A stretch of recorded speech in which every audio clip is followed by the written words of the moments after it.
de profesor, como sociólogo, encaro de una manera de poder tratar de difundir un cambio en el ser humano para que pueda en algún momento cambiar la economía y tener una economía, como digo yo, que no es mía, sino que es de todos, es de la comunidad. Economía es, tendría que ser eco todos, eco todas, eco todes. Por supuesto que tengo un programa, porque esto yo lo doy en la universidad y tengo un programa. Al no estar acá con el programa ni la obligación de darlo, ni mucho menos, puede ser que, ya que me conocen, saben, puedo ir metiéndome en otros temas, saliendo, entrando, no dando un autor específico en un tiempo determinado. Yo intento terminar a las 5 de la tarde, no ser muy denso, estar 25 o 30 minutos, y todo lo que se va diciendo va a tener un lenguaje no técnico. Es decir, pretendo salir de lo técnico. Que esté centrado el ser humano, que esté centrada la naturaleza, que esté centrada el cosmos, que esté centrada la vida. De ahí nosotros como seres humanos tenemos que estar centrados porque estamos descentrados. Estamos medios perdidos desde hace años. No, ni vos ni yo, digo la humanidad, y lo digo en un contexto que al menos conozco un poco más, que es el occidental. Entonces, creo que han corrido, no es de casualidad, ni mucho menos, han corrido al ser humano, ¿viste? Lo corrieron así, ¡váyase, ser humano! ¡Váyase de aquí! ¿Viste? Lo fueron corriendo, y se fue el ser humano. ¿Y qué fue apareciendo? Números. Fueron apareciendo números. ¿No? El 1, el 2, la división del 14. Muy bien, fantásticamente. Estoy hablando dentro de los términos económicos. Entonces, digamos, alguien como, ya me empecé a ir por las ramas, ¿no? Pero alguien como el teorema de Pitágoras, ¿se acuerdan de Pitágoras? Bueno, que nos aburría mucho en la escuela, el colegio, etcétera, etcétera. Pitágoras, por ejemplo, él pensaba que la vida empezaba detrás del viento, 600 años antes de Cristo. Eso es maravilloso. Es decir, a mí me gusta eso que suena paradojal, que no es muy concreto y definido. El mundo lo hizo Dios en 7 días. Que me disculpen, yo soy de origen cristiano católico, he ido al colegio de curas, ahí lo pueden ver. Soy un tipo que creo en la religiosidad de la vida, y no soy muy de dogmas. Más bien, no me gustan los dogmas porque no me apoyo en ninguna ideología ni en ninguna religión en especial. Por supuesto que tomo de todas y también me constituyen. Pero digamos que Pitágoras decía que la vida se había creado detrás del viento. Y entonces, de atrás del viento surgió lo que nosotros podemos decir Dios, ¿no? El uno. Pero además, Pitágoras, acá no estamos en una cuestión técnica, ni también una cuestión de certeza, no es así, porque es asá, y entonces empieza la discusión intelectual. Sinceramente, yo soy un profesor universitario, pero que nunca se dedicó a la academia. La academia es la lucha entre intelectuales para poner sus ideas. Mucha gente considera que yo soy un intelectual y yo me considero un no intelectual. Para mí el intelectual, por supuesto que se amplía luego el concepto de intelectualidad, pero el intelectual puede ser alguien que ha leído mucho, pero quizás tiene poca experiencia de vida. Experiencia de vida quiere decir haberse expuesto, haber salido de su interioridad y ponerlo en el afuera y experimentarse a sí mismo en la unidad con todo el resto. sean buenos, malos, nos gusten, nos disgusten, sean peronistas, comunistas, ateos, pro-chinos, no me importa. Médico, barrendero, no interesa. Entonces, digamos que no soy de libreto fijo y no soy de manejarme en conceptos cerrados. Yo casualmente considero que los conceptos hay que abrirlos. Y, por ejemplo, los conceptos económicos. O sea, lo que es gasto, para mí debería ser inversión. O sea, gastar está mal visto. Es decir, un gasto, fíjense, desde un punto de vista filosófico incluso, gasto es un desgaste. Nos vamos poniendo viejos y nos vamos desgastando. Entonces, gasto es, desde la filosofía, digo, de un pensamiento psicológico también, es como que voy sacando algo que no tendría que sacar de mí para dárselo a otros. Es un gasto innecesario, ¿no? Podemos llegar a decir que la humanidad es un gasto innecesario. Entonces, digamos que esto no se trata ni de gastos, ni de costos, ni de beneficios. Por supuesto que hay gastos, costos y beneficios, pero sería invertir. Invertir, ya me fui al diablo. ¿Invertir qué? Invertir, te dicen, vos tenés que invertir en no gastar, tenés que invertir. Bueno, yo te voy a decir algo, que nosotros los seres humanos, para poder cambiar la economía, nosotros tenemos que invertirnos, darnos vuelta, porque de la manera que estamos hablando, enfocando la economía y la vida, no funciona. O sea, tenemos que invertir los valores, invertir nuestras prioridades, poder tomar conciencia de quiénes somos.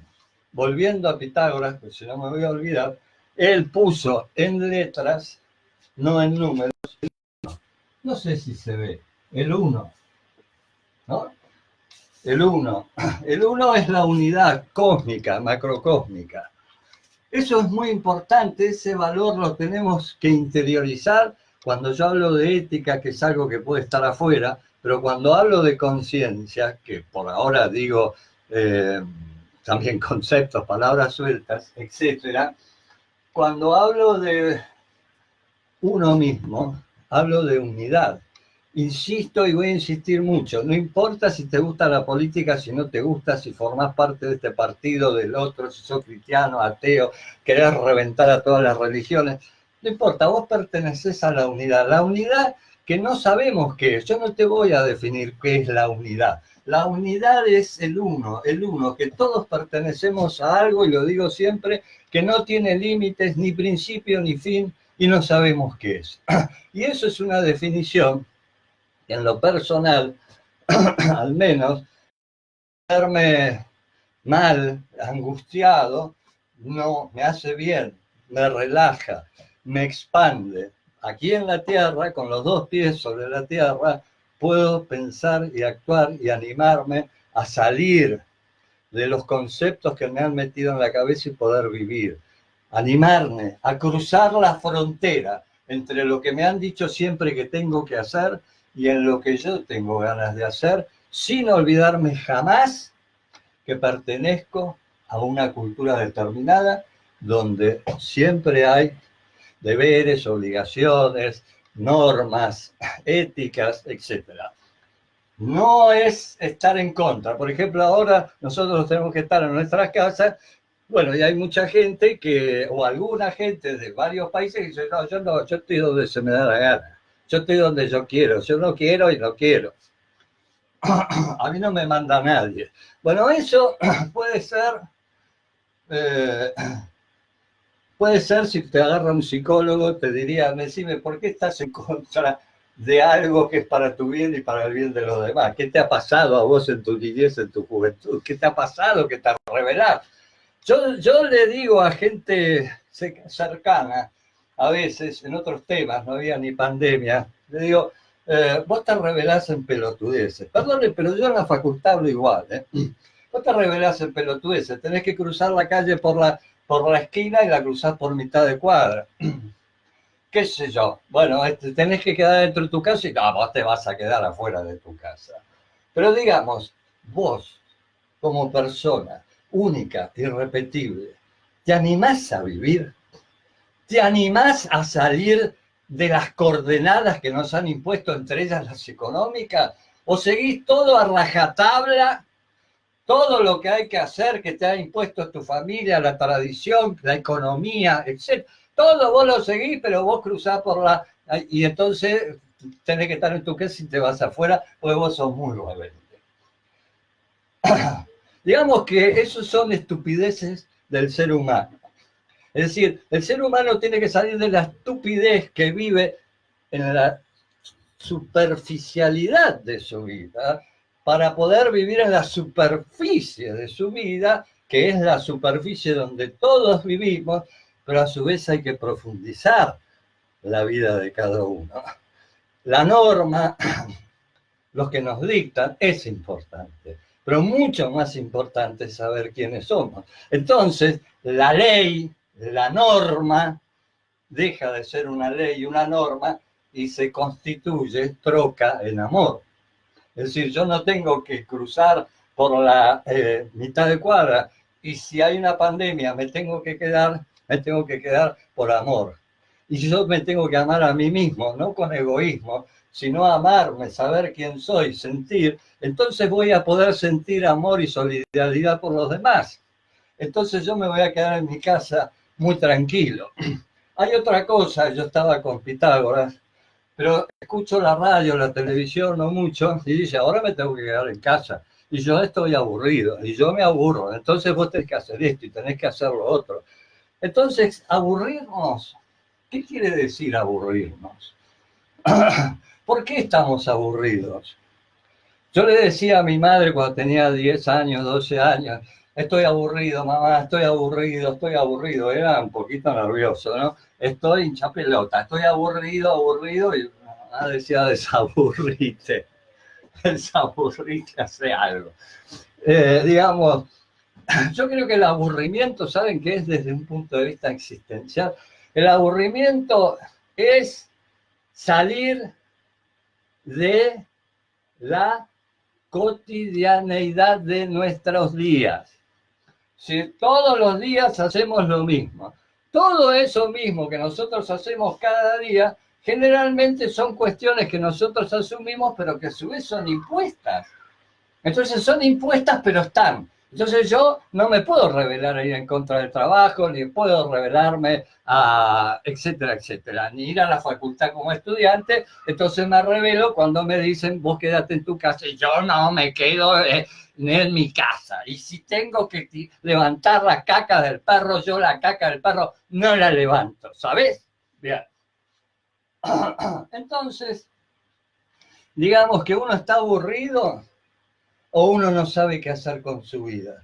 Si uno supiera para qué vive, por qué vive, cuál es el sentido amoroso de la vida y de la economía, no estaría aburrido. Es imposible aburrirse. Aburrirse se aburre aquel que no sabe quién es y que no tiene ningún interés en intentar verse hacia adentro, incluso para poder darse cuenta que el cambio de la economía es factible y es posible. Porque, digamos, la ley de la oferta y la demanda, no quiero entrar a hablar de cuestiones, dije que no lo voy a hablar, donde está acá dos puntitos, ¿no? Dos coordenadas donde se mete la humanidad, ¿sí? Van hacia el infinito, etcétera, pero lo que está fuera de estas coordenadas no existe. O sea, que para el consumo, somos 7.000 millones de habitantes, ¿cuántos consumen? 3.000. O sea que los otros 4.000 no entran en estas coordenadas. Como no entran en esa coordenada, mira qué fácil, no existen.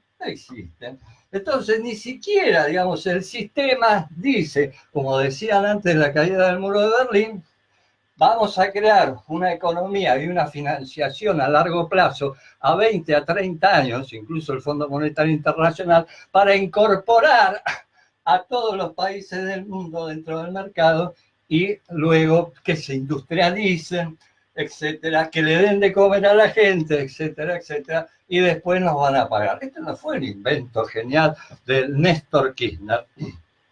Yo no estoy en contra de los políticos, no hablo acá de política en esos términos, pero eso lo dijo Néstor Kirchner, pero ya se había dicho hace 50 años atrás. Pero después, con la caída del muro de Berlín, digamos que el capitalismo en manos de los industriales fue trocado y cambió por el capitalismo financiero en manos de los financistas. Por eso sucede que ya el largo plazo no existe más. Antes te daban plazos a 30 años para que los países, y hablemos de África inclusive, por supuesto, desde ya, para que los países se industrializaran y se incorporaran a ese gran mercado mundial. Pero luego se dieron cuenta que era mucho más ventajoso que hacer todo ese despelote, era mucho más ventajoso darte crédito, darte dinero a corto plazo. Entonces, la diferencia es que yo te doy plata a vos, país, a corto plazo, quiere decir que vos como país, vos como humanidad, ya no me interesás más. A mí si vos te podés desarrollar, si tu gente come, si tu gente es infeliz, no me importa. Ahora el tema es que yo te presto plata y la plata hay que devolverla. ¿Me entendés? Y esto yo no lo pongo en ningún, insisto, partido político. A mí, discúlpenme, todos, yo tengo mi ideología, pero no soy partícipe de los partidos. Soy partícipe del entero. Me interesa la vida, entero. Adentro de la vida están todos los partidos. Pero yo no me parto, yo estoy dentro del entero. Y es un gran trabajo, un gran laboro mío. Es algo que me trae muchos problemas conmigo mismo, también con los demás, conmigo mismo, porque tengo que profundizar mi conciencia. No me puedo quedar cómodo diciendo en casa que estoy aburrido. Entonces Pitágoras puso el 1 con letras, no con números. Y después él dijo que el 1 se dividió, ¿no? ¿Qué dirán del Génesis? Surgió Dios y el diablo, lo bueno y lo malo, pero de aquí surgió el 2. También lo puso en letras. El 2. ¿Y el 2 qué es? Si querés, te lo pongo en términos bíblicos, eran Eva y Adán, ¿no? Entonces, si hay 2, decía Pitágoras, puede haber 3. Otro ser humano, ¿no? 3. Es el hijo, digamos, lo que nosotros llamamos hijo. Un otro. Pero para que haya estos 3, ¿dónde van a vivir? ¿En el limbo? No, van a vivir en la tierra. Entonces, ¿qué necesitan? Los 4 elementos. Tierra, agua, aire, y tierra, aire, agua y no sé, yo le digo madera, fuego, ¿no? Me sale madera, pero es fuego. Entonces, con esos 4 elementos, la humanidad se puede crear. Desde esa creación, o sea, él ligaba su geometría a la infinitez de la vida, a lo espiritual, a lo divino.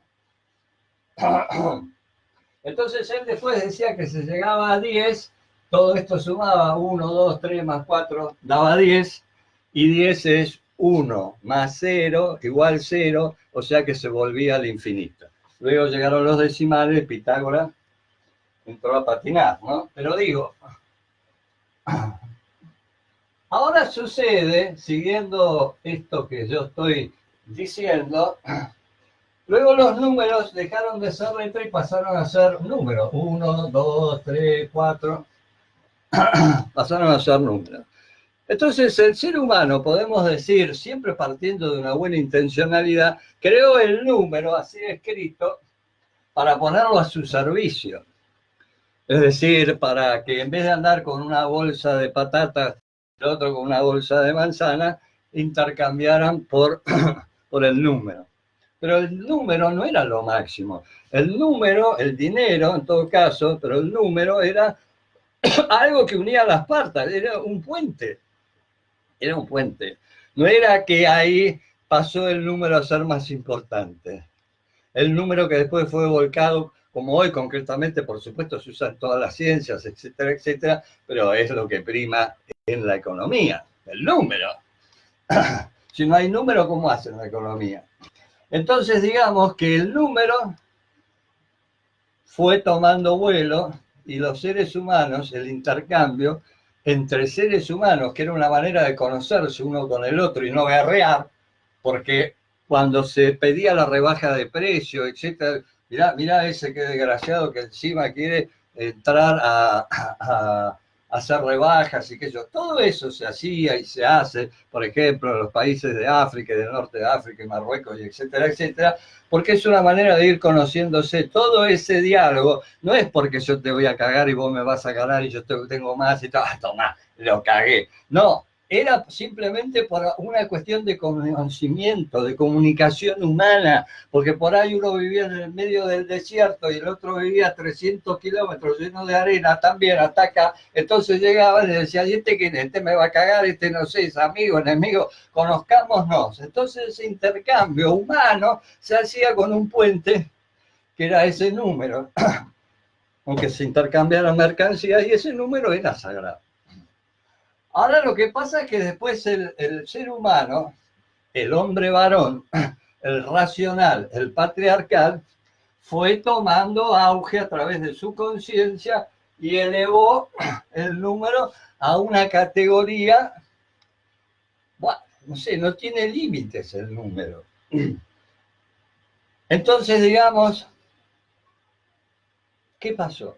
El ser humano fue cada vez siendo más pequeño, más pequeño, más pequeño, y su espiritualidad, como la que tenía Pitágoras, fue desapareciendo, desapareciendo, desapareciendo, y se fue.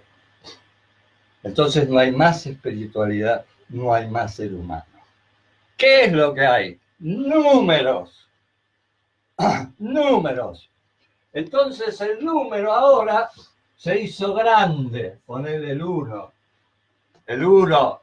Y el ser humano, esto es lo máximo que yo puedo dibujar, es decir, ahí quedé en los 2 años. Si me agarra un psicólogo me mata. Aquí el ser humano quedó chiquitito y se esconde detrás del número. Entonces, cuando quiere demostrar que es alguien, te muestra el número. Te muestra el número. 1 millón, 2 millones, las 30 casas que tiene, los 4 autos, el auto con 18 firuletes que se prenden las luces, que no sé qué, que tiene el airbag, el dos, ahora andan solos los autos, vuelan. Bueno, entonces el ser humano te dice, viste, yo no soy nadie, pero mirá lo que tengo acá. Mirá lo que tengo, viste todo lo que soy, bien. Entonces, esto es lo que hay que invertir. Hay que lograr invertir esto. Y para poder invertir esto, recurro, hago publicidad porque a mí me publicitan, para recurrir a recuperar al ser humano, tenemos que achicar al número. ¿Tenemos que achicarlo al número? Podemos decir indirectamente que sí, tenemos que achicar la importancia del número. Pero ¿y cómo podemos hacer para achicar el tamaño del número? Y creciendo nosotros. Creciendo nosotros independientemente del número, sabiendo que el número es parte de la vida y que es necesaria la parte cuantitativa. Pero el número tiene que estar a nuestro servicio y nosotros no al servicio del número. Entonces, el número, lo numérico, lo cuantitativo, ¿va a dejar de crecer? No, no, cada vez va a crecer más, porque cada vez se acumula más la riqueza y cada vez se inventan más nuevas tecnologías y la robótica y etcétera para acumular más y más y más y tener más poder y etcétera, etcétera. ¿Y el ser humano a qué categoría, me pongo en sociólogo, queda reducido? A la de objeto consumista, objeto que trabaja para adquirir el dinero por consumir y a estar lo más aburrido posible. Es fundamental para el sistema que el ser humano repita y repita por la radio, por la televisión, por las redes sociales. No hay edad, sobre todo los jóvenes, para decir estoy aburrido, estoy aburrida, y jaja, y jaja. El estar aburrido, cuanto más aburrido estés, el número en sí más contento va a estar, porque sabe que estás muerto y que no tenés la capacidad de recrear la vida. ¿Me entendés? Entonces hay que poner el número de vuelta en su lugar, en un lugar no solo cuántico, sino que tiene la cualidad de ayudarnos a vivir. Y para eso tenemos que crecer en nuestra ética y en nuestra conciencia. Y tenemos que saber, como decía en la primera charla, en la introducción, que es muy importante el interés general. El interés general es la comunidad. Los intereses generales son, por ejemplo, si se hace cargo el Estado, pero digamos, el interés general somos todos. Alguien tiene que dirigirse ese estofado. ¿Entendés? Y ese estofado, incluido, repito, por los organismos internacionales, hasta la década hasta concretamente la caída del muro de Berlín, los manejaban un capitalismo que era a largo plazo. No un capitalismo que ya no piensa más en las personas, sino que las excluye, las trae y las pone acá en el medio cuando lo necesite y después la patea. ¿Me entendés? Ahora en Italia se mueren todos los viejos y que se mueran, mejor, menos problemas.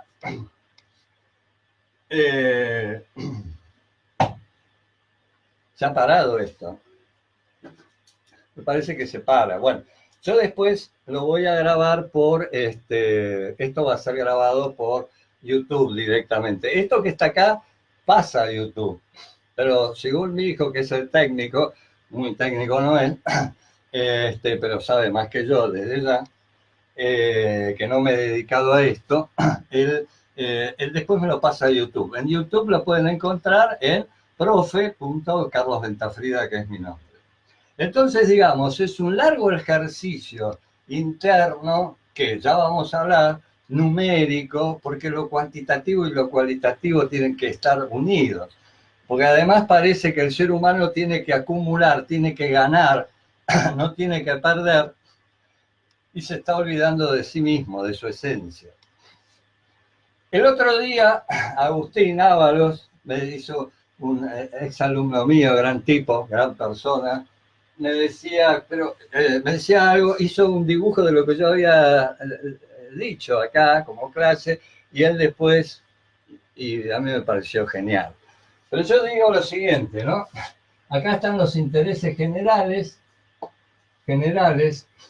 que somos todos, la comunidad, la naturaleza, absolutamente todo, los intereses particulares que intentan imponerse al interés general. Por ejemplo, talamos todos los bosques, destruimos todo, cambiamos la climatología, el sentido de la vida, la organización, absolutamente porque tenemos intereses particulares. O sea, y el interés particular parece que no tiene nada que ver con el interés general. Parece que nosotros estamos en lo particular y en lo general como comunidad no. Por eso liquidamos a los animales, digamos, industrialmente hablando, pero no nos damos cuenta que al liquidar, cuando lloramos por el pingüino, el famoso pingüino empetrolado, nosotros, ¿estamos llorando por el pingüino empetrolado solamente? ¿O es que nosotros, y esto te lo digo desde la filosofía zen, nosotros no somos también ese pingüino empetrolado? Entonces cuando lloramos por nosotros. Sí, lloramos por nosotros y por el pingüino porque somos ese pingüino. Entonces nos han dividido. El pingüino va por un lado. El pingüino que va por un lado y vos vas por el otro. Entonces te dicen, ay, mira qué sensible este ser humano que llora por el pingüino. No, todos somos ese pingüino. Entonces, cada vez que talan un árbol al pedo, nos están talando a nosotros, están talando nuestros orígenes, están talando nuestra esencia, lo propio nuestro, el sentido de nuestra vida, nos están machacando todos los días. Y fíjense cómo va la economía. Entonces, los intereses particulares siempre tienen que existir en yo quiero tener una mueblería, tiene que estar dentro del sentido general de la comunidad. Yo no puedo hacer desaparecer a la humanidad, a la naturaleza, a los animales, a las plantas, porque a mí se me ocurre ganar mucho dinero. Es absurdo. Para eso hay que tener ética, que ya vamos a hablar, y conciencia. Conciencia, que es más o menos lo que estoy diciendo ahora, que es profundizarnos en nosotros. Esto le decía yo y Agustín lo entendió muy bien. Entonces dije lo siguiente, y lo vuelvo a repetir para hacerlo de una manera que se aclare más. Digamos, nosotros, de una manera simple, siempre intento ser simple, de una manera simple puse que los seres humanos estamos constituidos por algo que se llama familia, ¿no? Tenemos familia. Entonces, ¿la familia qué tiene? Tradición. Tradición. Entonces tenemos, digamos, no nos acordamos más, pero supongamos bisabuelo, abuelo, bisabuela, abuela, etcétera. Hay cada quilombo, cada lío, porque el otro se separó, se casó, tuvo un amante, entonces ese hijo, ese es hermano mío, y yo lo sabía. Bueno, todo es gran despelote mundial.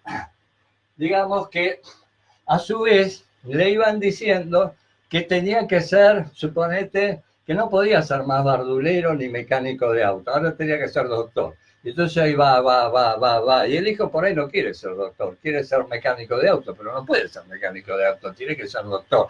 Bueno, digamos, esa tradición de hacer lo que papá y mamá quieren, tiene que correrse. Es importante el reconocimiento a la vida de papá, de mamá, del abuelo, del bisabuelo, es fundamental. Es fundamental la reconstitución de la familia, de esos valores. No desde el siglo XIV, desde el siglo XVIII, desde el siglo XXI. Lo tenemos que reconstruir, pero siempre de una manera comunitaria. Pero siguen mezclándonos y diciéndonos lo que tenemos que hacer. Y nosotros, o sea, los jóvenes, como yo hice en mi momento, y sigo haciendo, en eso soy muy joven, voy tratando de saber qué es lo que yo siento y quiero y cómo la vida me va direccionando. Porque es ella. Si yo saco los ruidos de mi cabeza, la vida me va direccionando.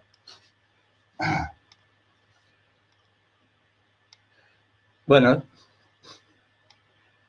se va cortando. Termino con este concepto porque es más largo de lo que yo digo. Entonces, digamos, tenemos que no pelearnos con la familia, sino la familia en sí, o nosotros, porque hay una cosa que es así, papá y mamá siempre nos educa a nosotros, a los hijos, pero nos tenemos que dar cuenta que los hijos también pueden reeducar a los padres. Digamos, hay algo que cuesta mucho comprender, que yo soy tu papá y soy tu mamá y soy tu hijo. Pero además soy un ser humano. ¿Se acuerdan lo que le decía de los alumnos? Son los alumnos míos de la facultad, son alumnos, pero ante todo son seres humanos. Somos iguales en esa condición de seres humanos. Se corta, somos iguales en la condición de humanos. Entonces digamos que en una familia, vos sos mi papá, yo soy tu hijo, pero vos, papá, yo ya tengo 40 años, tengo 30 años, tengo 25 años, soy un ser humano y adulto igual que vos. Entonces, además de ser vos mi papá y yo tu hijo, que nunca va a romperse esa relación, tenemos que crear la relación de igual a igual. Porque si no estamos hablando de rol a rol y no estamos hablando de esencia a esencia, de existencia a existencia. ¿Me entienden? Eso es fundamental. Ahora, a su vez, los padres, que esto es algo muy subjetivo, muy que está metido adentro del inconsciente psíquico. Los padres y las madres con sus mejores buenas intenciones no saben esto que voy a decir. Se les ha metido al padre y a la madre como institución familiar, se les ha metido el mercado. Y entonces el mercado ya no necesita de la familia, ni necesita casi, digamos, de la escuela como formadores, de la patria, del sentido nacional, etc. Esos dos sentidos ya los ha superado, digamos, ya se puede manejar sin ni el concepto de familia, ni el concepto de escuela pública. Entonces, digamos, es la escuela, es el mercado metido en la escuela, el mercado metido en la universidad, lo que le va dictando a ese joven lo que tiene que hacer de su vida. Y el padre y la madre están compitiendo, digamos, con el padre y la madre. O sea que al padre, además de salir, y a la madre, el competidor, el hijo que dice, papá, quiero cambiar con la tradición y ahora quiero hacer esta cosa, a su vez del hijo que se le opone, se le revela, etcétera, también se le está oponiendo al padre y a la familia el mercado, aunque todavía el padre y la madre no saben que el mercado está metido incluso cuando están haciendo el amor como matrimonio. Hay un tercer amante que es el mercado, que va dictando qué es lo que tienen que hacer incluso para sus hijos. Entonces eso es algo determinante. Entonces tenemos que correr la línea. Después estamos manejados también por los amigos, la familia en general, etcétera, etcétera. También, como digo yo, por nuestras religiones. Si sos ateo también. Podés ser ateo, pero no importa, pero está formado también por la religión. Y después que te va limitando. Aquí puedo ir hasta acá, hasta allá no puedo ir. Yo, una chica el otro día, con muy buena fe, muy buena onda, me decía que ella se tenía que enamorar y casar con un hombre que antes de quererla y amarla a ella, la amara a Dios. ¿Y eso quién se lo metía? Un pastor que era macho, recontra macho, patriarcal, recontra patriarcal.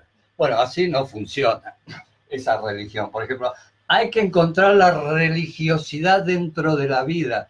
Todo está vivo, todo se mueve, aquí hay energías, todo es vivo. Esto que está acá, que es bien técnico, es vivo, sí, presta un servicio. Y a su vez tenemos también que ver el otro tema, que son las ideologías políticas. No es que no tengas ideologías políticas, pero la ideología política también te marca un límite.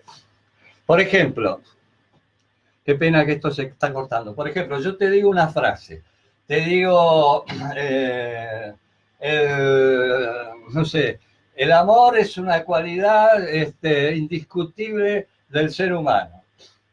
Yo te digo, y vos decís, qué bueno, pero en vez de ver la frase en sí y tomarla, vos preguntás, ¿y quién la dijo? Bueno, la estoy diciendo yo, pero vos no sos nadie. Entonces le tiene que poner el sello, ¿viste? ¡Paf! Entonces vos le decís, la dijo, qué sé yo, Martín Lutero. Y eso es un patriarca, digamos, protestante, el fundador del protestantismo. Ah, no, yo soy católico. Entonces esa frase que a vos te resultó muy buena, que te unía a la naturaleza, la cortaste por la religión o por la idea ideológica que vos tenés. Pero es medio absurdo. O sea que nosotros ni siquiera podemos pensar por nosotros mismos porque estamos limitados por la cultura, por la familia, por la ideología, por la religión, por el mercado. Entonces esto lo tenemos que superar. Como decía la vez pasada, no te tenés que olvidar de tus orígenes, no te tenés que olvidar de tu religión si la querés, no te tenés que olvidar, pero hay que traspasarla. ¿Y por qué? Sí, siempre sin olvidarte, siempre teniendo tu ideología, religión y familia presentes, pero movilizadas. Porque entonces vos si traspasás los conceptos de la familia para el bien de la comunidad, traspasás lo de la ideología perteneciendo a tu ideología y traspasás la teología, el libro de reglamentos de tu religión, vos te vas a encontrar acá, en el centro. Vos vas a saber quién sos y estás contenido por la comunidad y estás contenido por el cosmos, el macrocosmos y ese infinito del cual hablaba Pitágoras. El uno es el que está detrás del viento.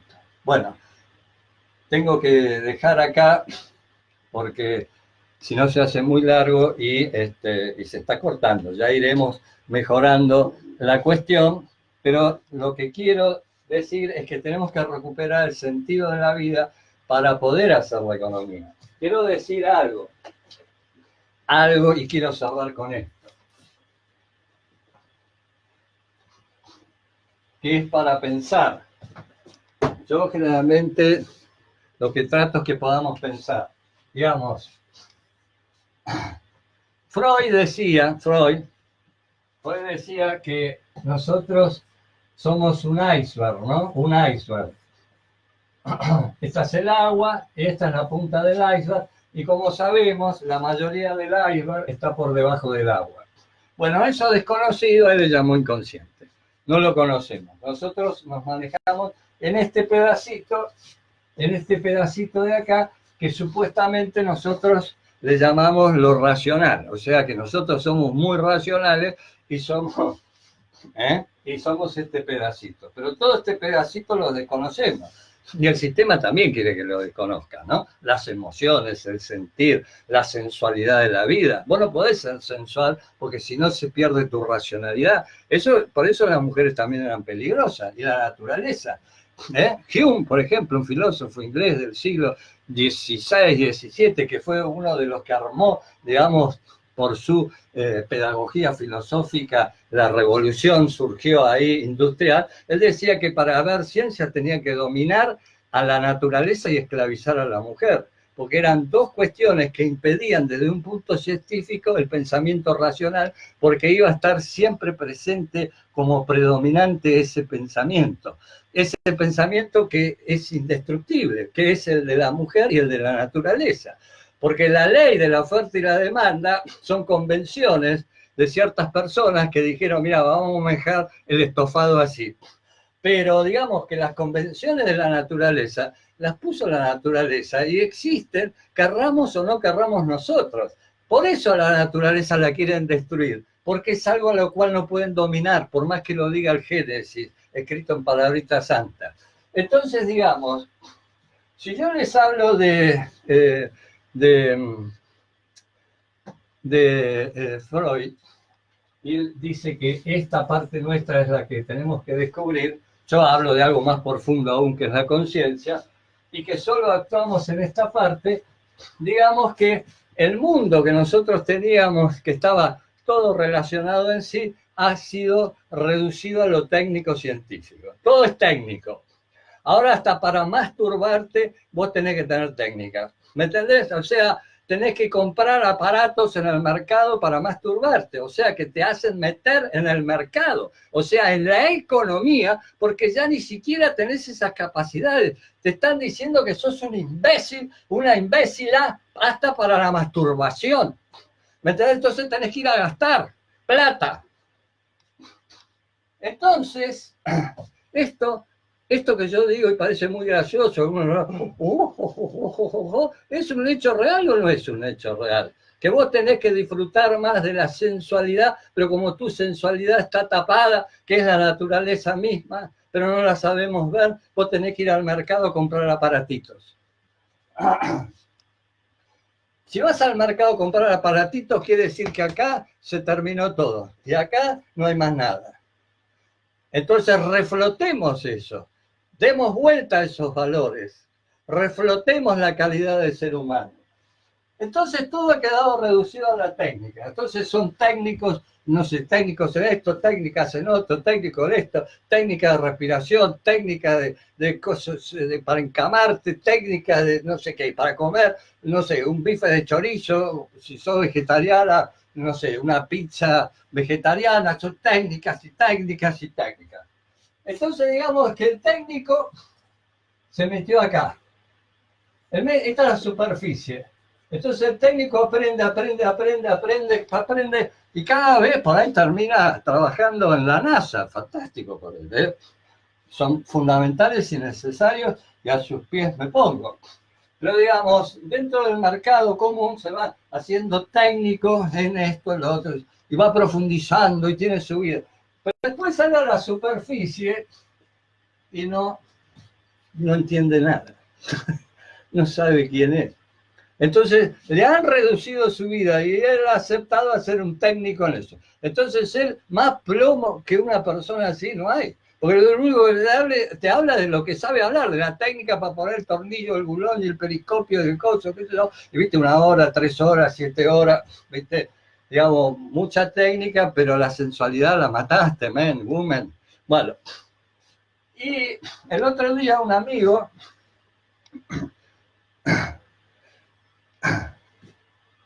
Hola. El otro día, termino, se compró un terreno y me dice, hay que poner un pozo de agua. Ah, sí, le digo yo, y el pozo de agua, y se tiene que hacer de la tierra para abajo 70 metros porque ahí hay agua dulce. O sea que imagínate, tenés la tierra y haces un pozo de 70 metros y hay agua dulce.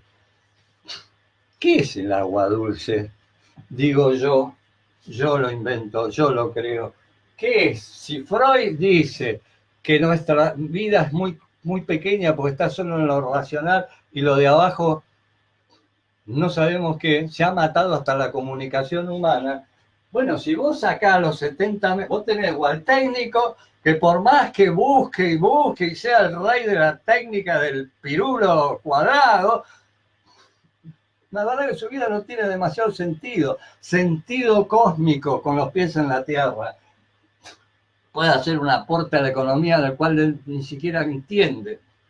Ahora, si vos encontrás agua dulce a 70 metros, quiere decir que has profundizado en tu conciencia, porque el agua es la comunicación interna. ¿Se entiende la relación que estoy haciendo? Entonces vos tenés que profundizar en tu conciencia, por ejemplo, para que el varón y la mujer se puedan entender. ¿Me entendés? Hay que profundizar, porque en el agua dulce nos encontramos todos. Nuestro verdadero conciencia, nuestra profundidad del ser, desde donde tenemos sí o sí que hacer la nueva economía. Bueno, hasta la próxima, que por ahí es mañana, pasado, etc. Muchas gracias, perdonen porque esto se corta. ¿Qué le vamos a hacer? Gracias. Me gusta mucho lo que hago y espero que a ustedes también, y les agradezco infinitamente. En vez de aburrirnos, tratemos de pensar y de cambiar nuestra vida. No dejemos que el discurso machacón del estoy aburrido o aburrida o aburrida se nos interne. Nosotros no podemos estar aburridos, nosotros tenemos que saber quiénes somos. Es la única manera que tenemos de vivir y de poder cambiar la economía. Es la única manera que tenemos de vivir y para eso es fundamental cambiar el sentido de nuestras vidas y empujar a la economía que cambie. Sola no va a cambiar. Tenemos que cambiar nosotros. Gracias. Hasta la próxima.